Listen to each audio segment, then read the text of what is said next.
السلام عليكم ورحمة الله وبركاته.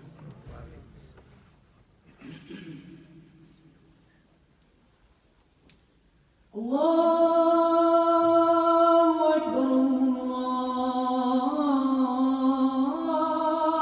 أكبر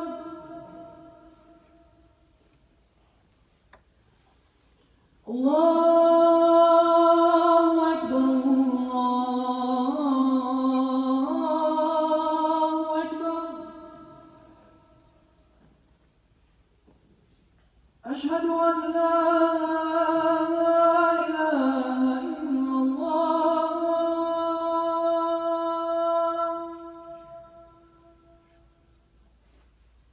أشهد أن لا إله إلا الله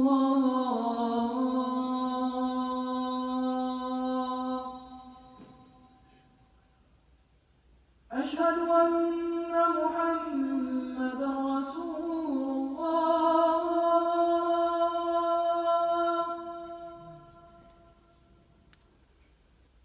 أشهد أن محمدًا رسول الله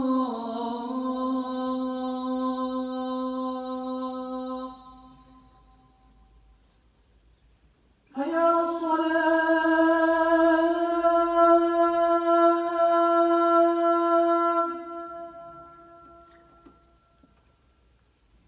حي على الصلاة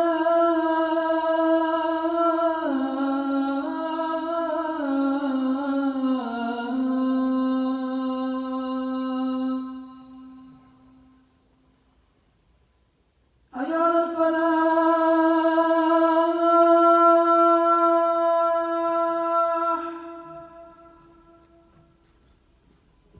حي على الفلاح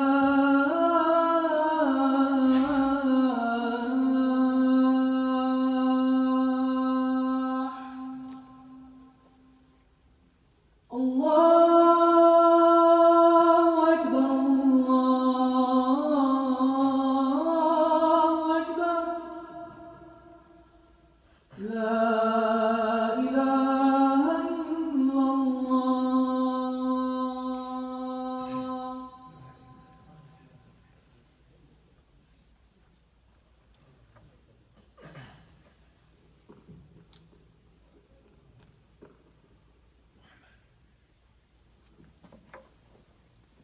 الحمد لله رب العالمين نحمده ونشكره ونتوب إليه ونستغفره ونعوذ بالله من شرور أنفسنا ومن سيئات أعمالنا إنه من يهده الله فهو المهتد ومن يضلل فلا هادي له ونشهد أن لا إله إلا الله وحده لا شريك له الذي لم يلد ولم يولد ولم يكن له كفوا أحد ونشهد أن محمدًا عبده ورسوله يا أيها الذين آمنوا اتقوا الله حق تقاته ولا تموتن إلا وأنتم مسلمون يا أيها الذين آمنوا اتقوا الله وقولوا قولا سديدا يصلح لكم أعمالكم ويغفر لكم ذنوبكم ومن يطع الله ورسوله فقد فاز فوزا عظيما اللهم صل على سيدنا محمد وعلى آله وصحبه أجمعين. Inshallah, today we will speak about a story which most of us know, which is the story of Sayyidina Musa and Sayyidina Khidr alayhi salam. But not only discuss the story, but generally speaking, there's three events or parts that take place in the story. My mission today, my goal is to derive lessons that all of us can apply in our lives, inshallah, from the story. Inshallah. So, for those of you who don't know, Sayyidina Musa alayhi salam was a prophet of Allah from Bani Israel, sent to the nation of Fir'aun, to the people of Fir'aun in Egypt. And Allah subhanahu wa ta'ala gifted Sayyidina Musa alayhi salam with the Tawrah. Allah himself spoke to Sayyidina Musa alayhi salam. And there's one hadith with different narrations. One of them is when Sayyidina Musa alayhi salam was giving khutbah, was giving a sermon. One of the people from Bani Israel asked Sayyidina Musa alayhi salam, so are you the most knowledgeable servant of Allah? Musa alayhi salam thought to himself, I'm a prophet of Allah. I am a prophet. And Allah spoke to me directly. So he told this man, yes. Then Allah subhanahu wa ta'ala sent Sayyidina Jibreel, okay, Gabriel the angel. And Jibreel told Musa alayhi salam, so we have a servant. We've given him knowledge that we have not given you. Immediately, Sayyidina Musa alayhi salam humbled himself to what? To a person with higher knowledge. Which is, subhanAllah, beginning, we haven't started the story officially, but subhanAllah, when we're humbling and respecting the people that have more knowledge than us. This is number one. Allah subhanahu wa ta'ala gave Sayyidina Musa alayhi salam a few instructions to meet Sayyidina Khidr. And when they met, Sayyidina Musa asked the permission of Sayyidina Khidr to embark on a journey and to gain knowledge from Sayyidina Khidr alayhi salam. Sayyidina Khidr told Musa, so you don't have the patience to stick with me. But Musa was very eager to learn more about his religion and learn from his teacher, from his companion, Sayyidina Khidr alayhi salam. So they agreed, they made a promise. Anything, subhanAllah, Sayyidina Musa alayhi salam cannot interject nor question anything Sayyidina Khidr does. Sayyidina Musa cannot question anything done by Sayyidina Khidr. And he said, inshallah, I will be patient. Upon agreeing to these terms, they left. They embarked on their journey. 3 parts. The first part was they found a ship, okay, or a small boat. And they wanted to cross to the other side of the shore. Okay? And they had no money. Sayyidina Khidr and Sayyidina Musa, they had no money. So they came across some fishermen on the ship. And they were also very poor. But they decided to bring these prophets to the other side of the shore. And they didn't know they were prophets. They were fearing Allah subhanahu wa ta'ala. They were good people, the fishermen. While they're crossing, so subhanAllah, Sayyidina Khidr does something that Sayyidina Musa alayhi salam finds very ajib, very awkward. He makes a hole in the boat. When I say hole, it's not a ginormous hole and the ship, it's sunk, and the people drown. Just a small hole, enough to get them to the other side of the shore. When they brought them onto the shore, Sayyidina Musa alayhi salam questioned his decision. So subhanAllah, remember what they said at the beginning. The agreement they had in the beginning. Do not question me. فَلَا تَسْأَلْنِي عَنْ شَيْءٍ حَتَّى أُحْدِثَ لَكَ مِنْهُ ذِكْرًا. Don't question me. Sayyidina Musa forgot and he questioned them. So why did you then make a hole in their boat? SubhanAllah, we have nothing to give to them. They're being generous to us. Why did you cause their ship damage? So then Sayyidina Khidr reminded him of the promise. So don't forget the promise we made. Don't question my actions. قَالَ لَا تُؤَاخِذْنِي بِمَا نَسِيتُ. So Sayyidina Musa, he forgot. Then upon landing on shore, they came across some children. And subhanAllah, Sayyidina Khidr, he kills one of the children. He takes one of the children's lives. And Sayyidina Musa became frustrated, very angry. SubhanAllah, you just killed an innocent child. What is wrong with you? So again, he's reminding Sayyidina Musa, so I told you not to question my actions. And subhanAllah, we mentioned in the beginning, Sayyidina Khidr is a prophet. Some of the scholars, they dispute. Some of them say Khidr wasn't a prophet. The scholars that say Sayyidina Khidr was a prophet, they use this evidence. Because no one has the right to take the life of an innocent person, subhanAllah, innocent child, except if Allah subhanahu wa ta'ala commanded this person to do so. And Allah only commands this from prophets.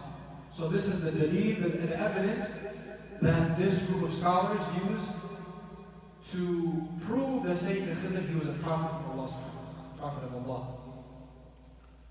So after Sayyidina Khidr kills this child, Sayyidina Musa becomes upset, angry. And Sayyidina Khidr tells him, so if you question me one more time, so we will go our different ways. So Sayyidina Khidr is giving Sayyidina Musa one last chance. Okay? So two of the prophets, now they walk through a village. And one of the customs back then and even now is when you have a guest, you take care of him. And this is one of the rights that a Muslim has for his Muslim brothers and sisters. When he's a guest, so you're supposed to take care of him for at least 3 days. But subhanAllah, this was not the case for the prophets. The people of this town, of this village, they were very stingy people, small hearts. Not only did they not give anything, no food, no water, but they mocked and ridiculed the prophets.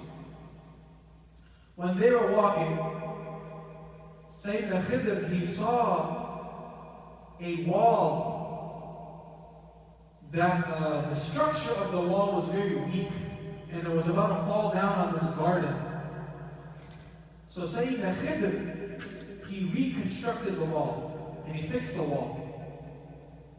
And Sayyidina Musa, upon seeing this, upon witnessing this, so he questions Khidr's actions. So the people, the same people that did not offer us a glass of water, so you're fixing their wall, the least you could have done is ask for some money or for some reward, something to take with us. So this is when Khidr says, قال هذا فراق بيني وبينك سأنبئك ما تأويل ما لم تستطع عليه صبرا. This is the third strike. First strike, second strike, third strike, he's out. Now Khidr will inform Musa alayhi salam of his actions. Why did he do these 3 things? Inshallah, we'll go one by one and inshallah try to derive some beneficial lessons from the story. The first was the ship. Why did Sayyidina Khidr make a hole in the ship? There was a tyrant on the waters confiscating the ships. Okay? By Sayyidina Khidr making a hole in the ship, so the king didn't want to take this because it was defective. And still, subhanAllah, it was enough to get them to their location. How can we apply this to our lives now? Sometimes, Allah subhanahu wa ta'ala, out of His mercy, places in our lives small hardships to save us from bigger hardships. I will give you an example. Try to focus with me, inshallah, to grasp this lesson from this part of the story. Let's say, I'm going to use myself as an example. If it's from the qadr of Allah for me to lose my job and for me to lose my home and go on the streets and live on the streets. But maybe I did some righteous act that Allah subhanahu wa ta'ala loved. Wallahi, Allah loved the sincerity I had when I was doing this righteousness. Maybe I put a jacket on a homeless person. Maybe I gave him some food. Maybe I gave him $20 to feed himself. Maybe I bought him a week worth of time in a hotel. Anything. I did something and Allah subhanahu wa ta'ala loved this. And Allah accepted this from me. Instead of me losing my job and me losing my home, this huge musibah, Allah subhanahu wa ta'ala replaces this hardship with something smaller. So I lose $1,000 in a bad investment. And subhanAllah, me being insan, committing mistake, and being weak in my iman, so I'm thinking this is the end of the world, and Allah hates me. But subhanAllah, maybe Allah replaced this with something worse.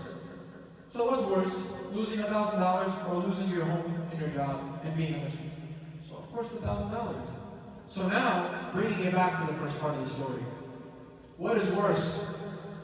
Having a repairable hole in your ship or losing the entire ship itself? So of course the hole. So Sayyidina Khidr understood this wisdom, gave them small hardship, small damage to protect them from a bigger damage.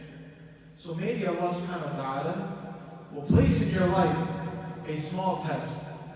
But don't begin arguing and complaining with Allah, because maybe Allah replaced it with something much, much worse. So say, Alhamdulillah. This is the first part of the story. The second is when the child passed away. Sayyidina Khidr was ordered to take the life of the child.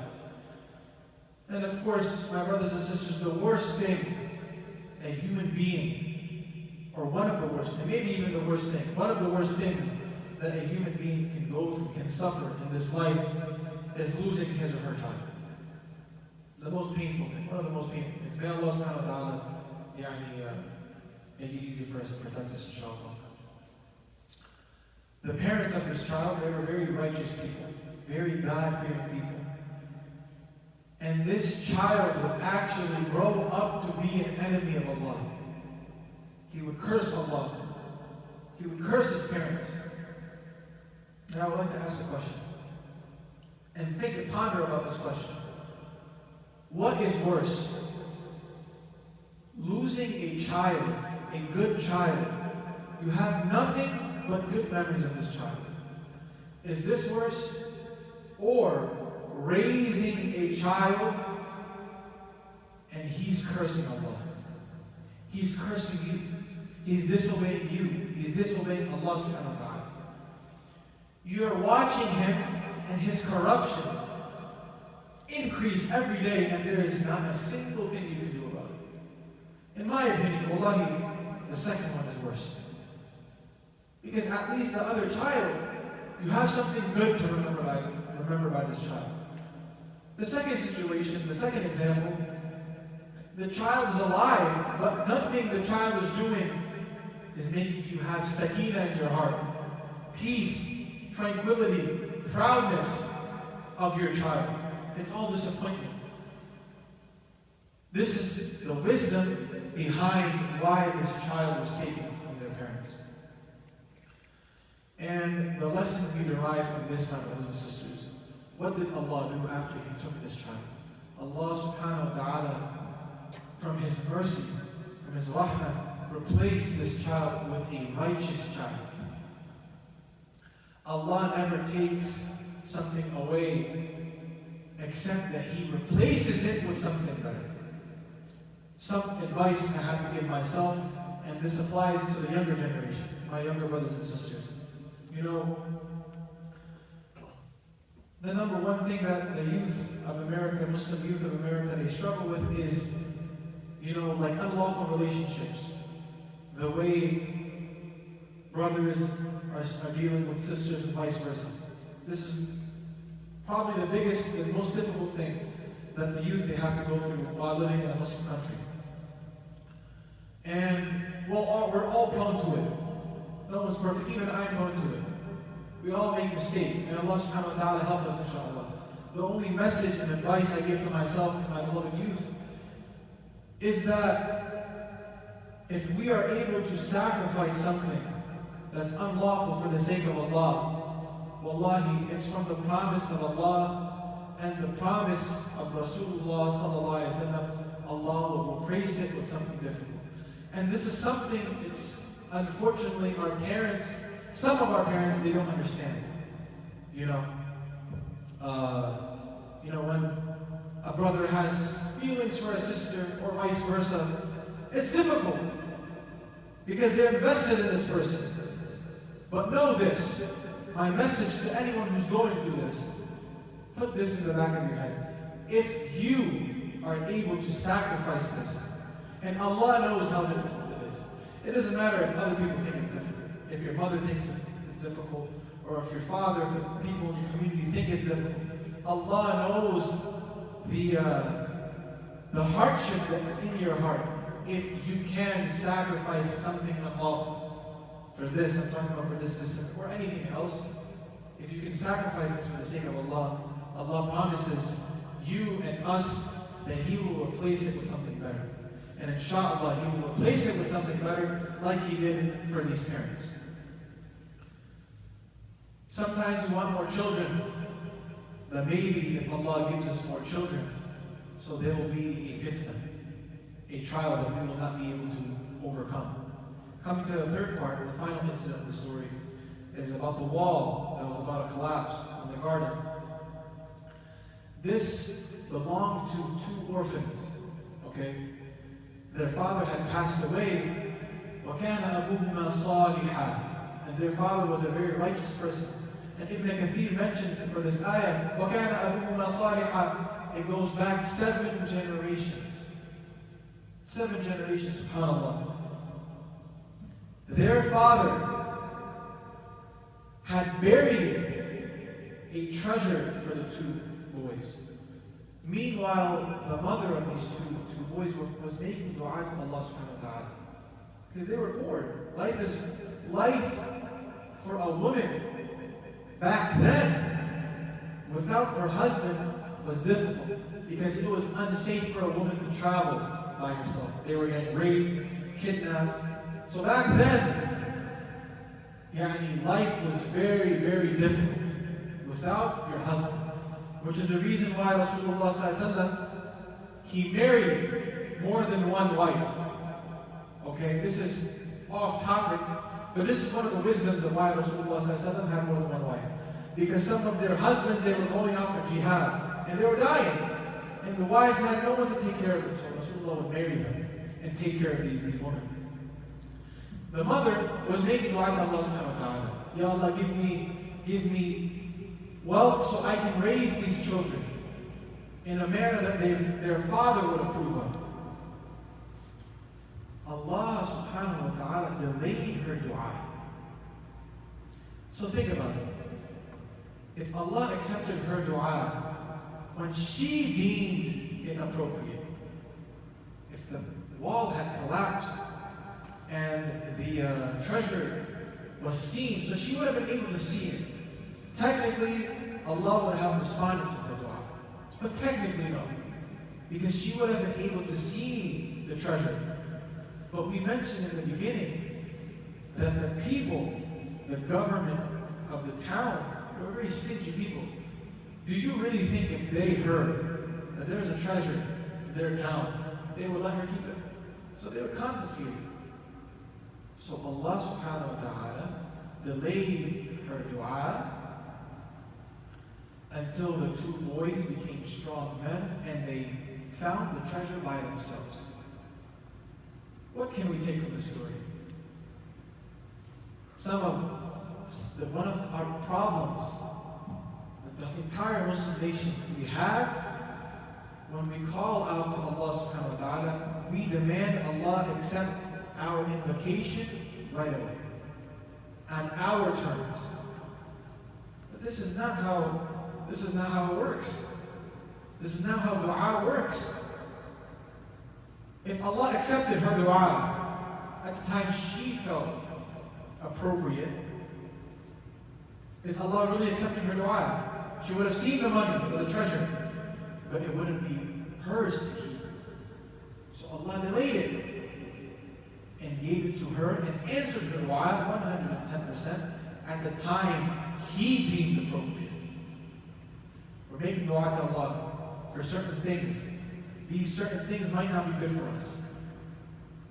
We're asking you to get married. Maybe marriage for you, it's not good right now. Maybe I'm asking Allah subhanahu wa ta'ala to bless me with a wife. Now, I'm talking about now, in a month. But maybe I'm not mature. I don't have responsibility for my actions. I can't support another human being. So if I get married now, so I will destroy my life and her life. So Allah subhanahu wa ta'ala will delay this dua until He deems appropriate, until I become ready. Don't think Allah, we make dua to Allah and we don't see any results in a week and we're like, subhanAllah. This is one of the signs of someone who has weak iman, shaky iman. He doubts Allah because maybe, subhanAllah, this mother was making dua for years. The scholars, they dispute over how long, but a long time, to say the least. Her iman was never shaken. Can we say that about ourselves? We make dua for a few days and we don't see anything. And maybe what we're asking for, maybe the job you're asking for will lead to arrogance. And the money accumulated from this job will lead to you buying unlawful things. Maybe you're not capable of taking the responsibilities of this job you want. And maybe you'll get fired. We don't know Allah's plan. Make dua and have faith in Allah. Allah doesn't accept it or answer in 1 year, 1 month. Keep making dua. Do not let it shake your iman. We ask Allah subhanahu wa ta'ala to make it easy for us. We ask Allah subhanahu wa ta'ala to allow us to apply the lessons from this story and apply them in our lives.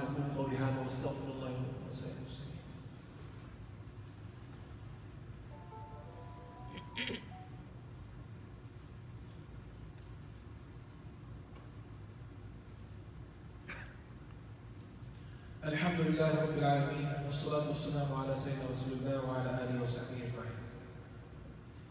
Just 3 points I would like to hit, inshallah, before we have the khutbah. The first, you see how, subhanAllah, Allah is taking care of the righteous people. What do I mean? In the first story, we mentioned that the fishermen, they were pious people. They were God-fearing people. Look how Allah subhanahu wa ta'ala took care of them. The second, the parents of the child, they were righteous people. They lost their child, but look how Allah subhanahu wa ta'ala took care of them.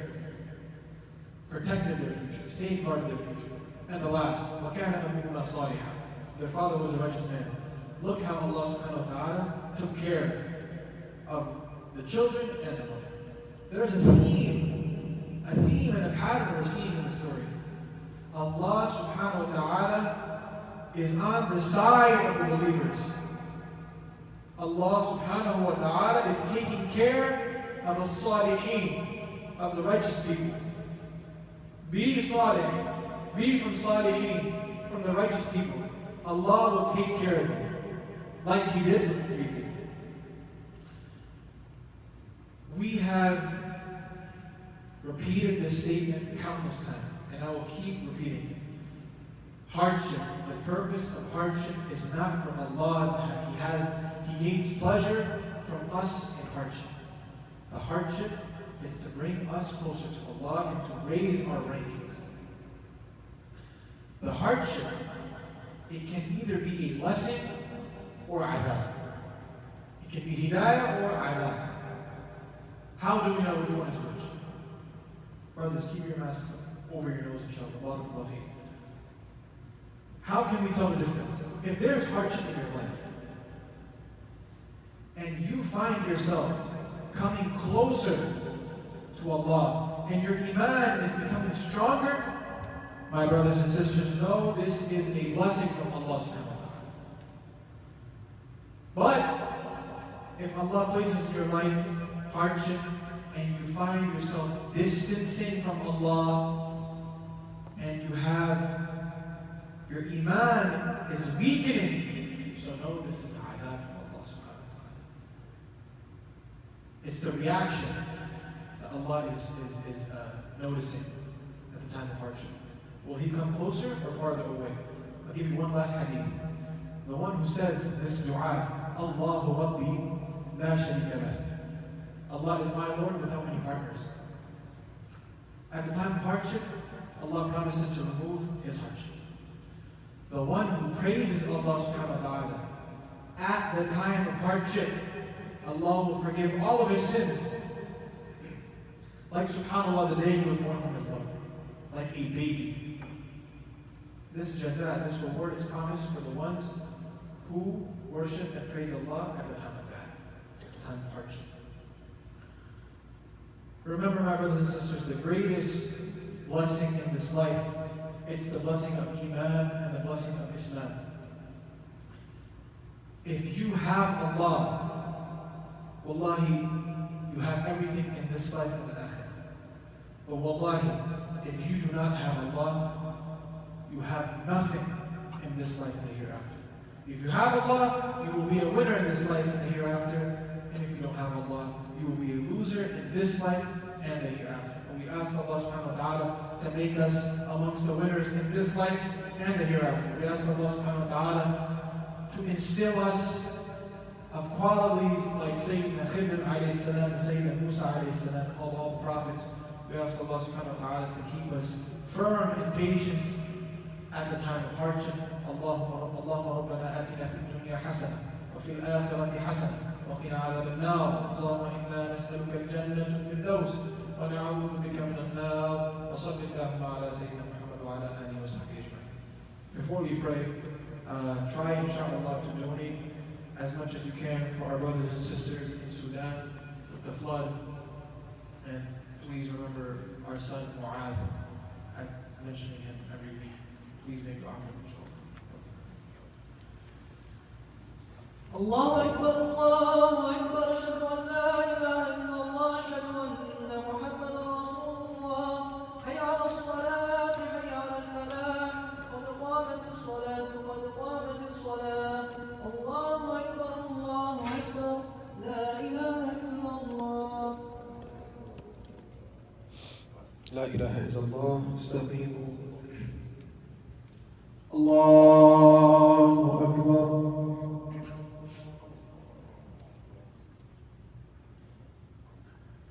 الحمد لله رب العالمين الرحمن الرحيم مالك يوم الدين إياك نعبد وإياك نستعين اهدنا الصراط المستقيم صراط الذين أنعمت عليهم غير المغضوب عليهم ولا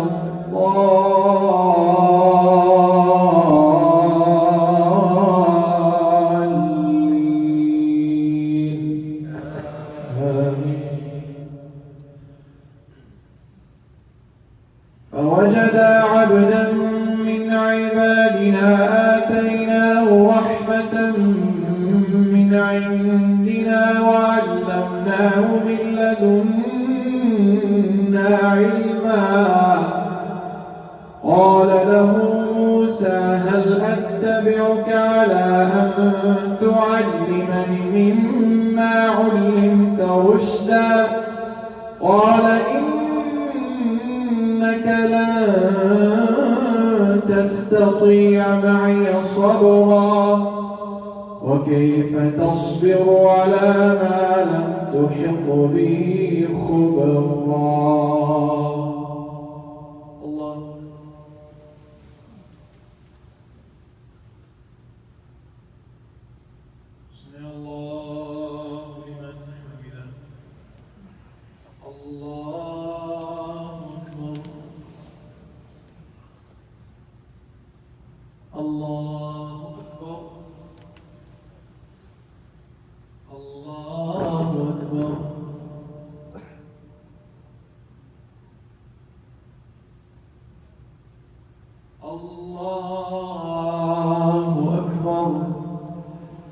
الحمد لله رب العالمين الرحمن الرحيم مالك يوم الدين إياك نعبد وإياك نستعين اهدنا الصراط المستقيم صراط الذين أنعمت عليهم غير المغضوب عليهم ولا الضالين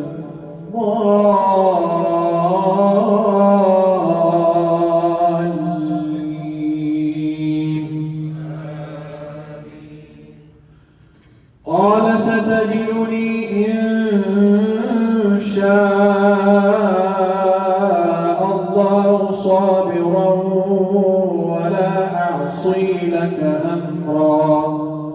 قال فإن اتبعتني فلا تسألني عن شيء حتى أحدث لك منه ذكرا.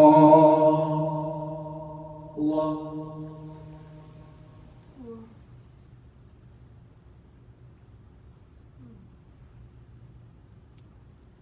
سمع الله لمن حمده.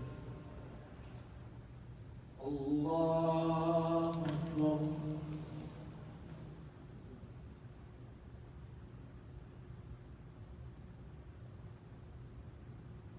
الله أكبر. الله أكبر. الله أكبر.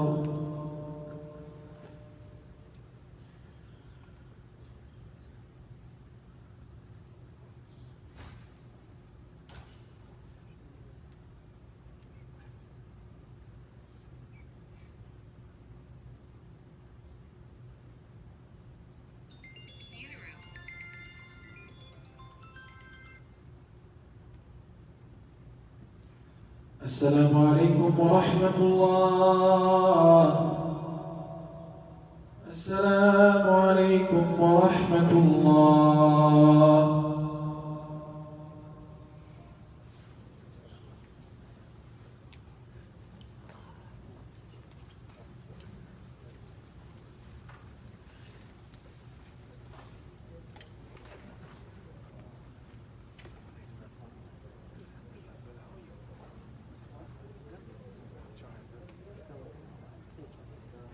Yeah, cool. How about you?